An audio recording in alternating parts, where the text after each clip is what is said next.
Today, we are going to show you how to use the Infinite Campus Parent Portal to check in your student on their distance learning day and how to check their attendance. This is something your student can do as well.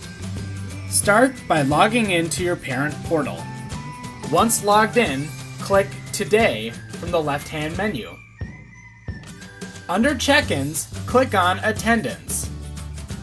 Now click the blue button that, for the purposes of this demo, says, Yes, Demo is here. You have just checked in your student for their distance learning day. You can also check your student's attendance. On the left-hand menu, click on Attendance. You will see any absences and tardies for the year marked on this page.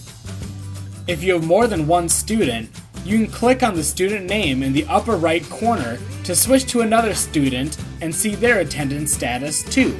In this student example, you can see if an absence or tardy mark was excused, unexcused, exempt, or unknown.